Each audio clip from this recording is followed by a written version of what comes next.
It's me, da Doom. Welcome to the hall. Welcome, Wargamers, to another video in my series of reviewing the pros and cons and tactics of different armies. So today, we are doing the Iron Hills. This is an incredibly cool faction with a lot of different units and war machines, and of course it has Dane Ironfoot. You can probably tell I've had a good bit of experience with this army. Played with Iron Hills a good bit, particularly a lot of these different units, and as the Iron Hills force itself, as Iron Hills shares a lot of units with both Iron Hills and Erebor Reclaimed. In addition, I will note that Matt Iverson won Nova Open 2017 using a pure Iron Hills force, so this army is definitely a force to be reckoned with. So let's start with the pros. The first pro is Dane. He is a pro to this army because he's a pro. He's amazing at killing things with his boar, fight 6, strength 5, +1 to wound. He's just amazing at just hit an infantry model, kill it. He's killed, he's perfectly capable of spending 1 point of might to call heroic combat and kill 2 Gundabad ogres in a turn. I've seen him kill a Isengard troll in a single turn. He's great at destroying fell beasts. This is partly also to his leadership, that he makes Iron Hills dwarves within 12 inches virtually fearless. In other words, they pass all courage tests but can still use their shields. It is amazing, and combined with also his hammer, which can knock ring raids off their fell beasts, he turns himself and his entire army into a fell beast killer. So if those flappy things are annoying you, you definitely want to look at this guy. He's also a great general with 3s in all the right places, so he's quite survivable, and he has one of the most survivable mounts, arguably the most survivable non-monstrous mount there is. Another insane pro about this army is it has amazing siege weapons, or one of them actually. It has the best siege weapon in the game. This is the Iron Hills Ballista. It is incredible. It is essentially why the Iron Hills faction doesn't need magic, which is a con that it doesn't have it, but it doesn't really need it because you can knock with an engineer captain. All you need to have is a scatter of a 4-up, spend some might. You hit a fell beast, it's automatically knocked down. Shades, you simply need a 4-up to wound if you hit them, and the shade's gone. Other enemy heroes like Elendils, Aragorn, Isildur's heir, Boromirs, you hit them, especially Boromir, because these are essentially Morgul blades, so if you're hitting the Fellowship Boromir, not only is he knocked off his horse, which he should have, but on a 4-up, 3-up actually, he dies to the strength 8 hit, because he has no fate. So yeah, it's pretty impressive. This is really what makes this army what it is the siege weapon, as opposed to Erebor Reclaimed, which has the same warrior units other than the war machines. Erebor Reclaimed has the same Iron Hills warriors, which getting into them, as well as Goat Riders.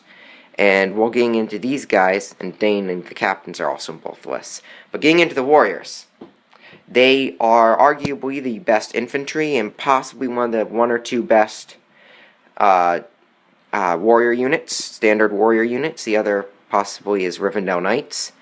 And that's because they have Strength 4, Fight 4, Defense 7 if you come up that way, or Defense 6 if you give them a crossbow.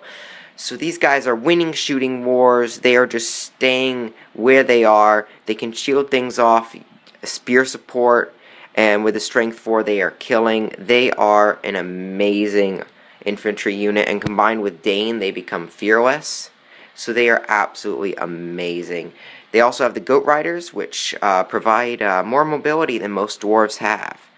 So yeah, you can go there. The Lances are also make them great shock troops. They can also be used to shut down powerful enemy infantry, because on a 5-up they knock an enemy infantry model to the ground when they hit it. So if you keep charging the likes of Azog, if you manage to get him off the White Warg, if you charge him, he might not be able to kill anything that turn because you rolled a 5-up with 1 goat.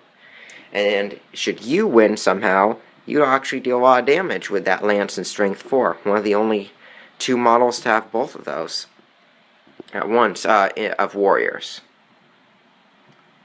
They also have good captains. They have solid captain profiles, though a major disappointment is their strength 4. According to usual algorithm of captains being one strength higher than their warriors, they really should be strength 5. This will get into one of their cons I'll talk about later, but they're good, but I'll talk about the con point of these captains later.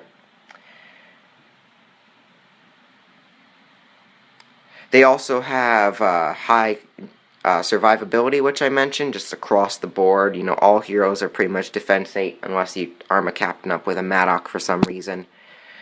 But yeah, just defense 8, sometimes strength 9, if you have them in the right situation. And yeah, they have a great army bonus, but it only works in certain scenarios. It helps you deploy in different places, +1 or -1 to your deployment rolls. So it can definitely help, but it's not overly helpful should you, not have a Maelstrom of Battle scenario. The first con is no magic. It does, however, have a ballista, so it doesn't necessarily really need magic as long as you bring the ballista.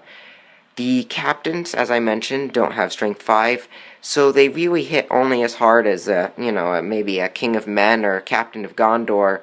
No, not Captain Gondor, they're King of Men, really, because they're fight 5. Captains are fight 5 and courage 5, so they have a good stat line, but they have a great special rule of potentially copying heroic actions on a 5+. But this special rule really only works if your enemy is calling the action, so you have to be winning priority and having the higher fight value, or if Dane calls a strike and your enemies call a strike, then you can try to call a heroic strike. But just in general, it's usually not as helpful. If you're on the back foot, these captains, instead of being 3 attacks, fight 5 with a lance, 6 on the knockdown, strength 4 with a lance is pretty strong. Your 2 attacks, no bonus, strength 4. And if you get knocked off your goat, which getting knocked off mounts, especially a single wound defense 5 mount, which is one of the more survivable ones, can really easily happen. So it's quite easy for these captains to underperform, and things really have to be going right for you across the board for the captains to really get your leverage out of them. The engineer captains, on the other hand, are amazing because they make the ballista really accurate, which can assassinate really dangerous targets. One downside is the army bonus is situational, but yeah, it's to be expected, as I said earlier, because it's only helpful in some scenarios, but it does help a lot in those ones. It has low numbers, as should be expected with such amazing and expensive infantry and hero models. It also has a low amount of might. The fact that Dane is your only 3 might hero in this list, and the fact that your heroes and warriors are reasonably expensive to expensive, that the heroes are about mid-ranged, the cheapest ones, and your warriors are expensive, and Dane's expensive, so you're going to suffer from low numbers, and so a low breakpoint, but they have the survivability to handle the low numbers. Another thing I didn't mention is the war machine of the chariot.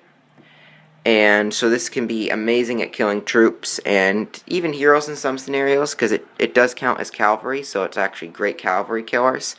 The one thing to note is you probably want a captain on top because they only fight 4 and can't heroic strike, but you still can't spend might on if you have the captain on top. So if you want to play a chariot army, that's what you're going for. I've heard they have done quite well, winning 6 out of 6 games in a tournament, and a lot of these they were on the back foot, an army with them, so I've heard good things about that. And yeah, one thing you need to note for tactics wise, you bring Dane and you bring the ballista. If you're bringing Iron Hills, you bring Dane, because Dane holds the army together. He provides excellent killing power, might, an amazing general, though you can make your engineer captain a general and call him Nain, Dane's father, to keep it fluffy. Or Gror, his grandfather. Maybe he's the aged grandfather on the siege machines while his grandson Dane is going out and fighting while Gror is still alive, or Nain is still alive. Which in Nain's case would be pre-Azan-ul-Zambar, during Azan-ul-Zambar, and Gror only a few years after that. But that's how you can make making your engineer captain your general fluffy, which was actually what Matt Iverson did at Nova, which helped him a lot, I've heard. And yeah, so the other thing is the siege weapon. If you bring Iron Hills, either you're bringing a chariot army with non-champion chariots, so the regular chariots, or you're bringing an Iron Hills ballista, or both actually you could do, because the ballista is what makes Iron Hills.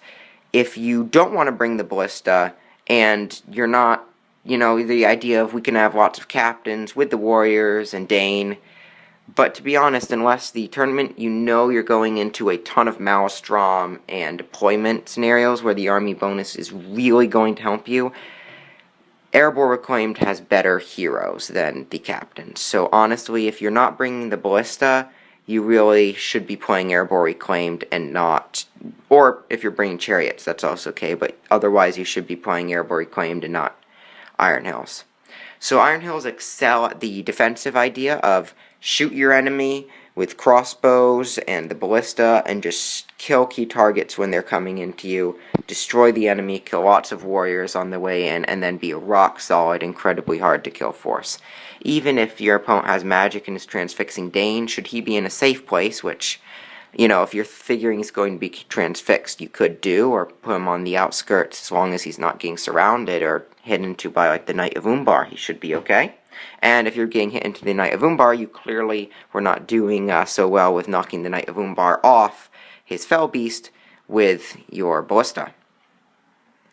But yeah, so he still provides his Fearless bonus, which in the case of if somehow you did knock all the Fell Beasts over that you needed to, you can get the Iron Hills in and start killing with them. So yeah, it's definitely a very much defensive army with the ballista, but it can also be played very aggressively if you have the ballista shooting at maybe a reconnoiter or warband that's trying to get off while the rest of your army charges in and hits the rest of the army really hard.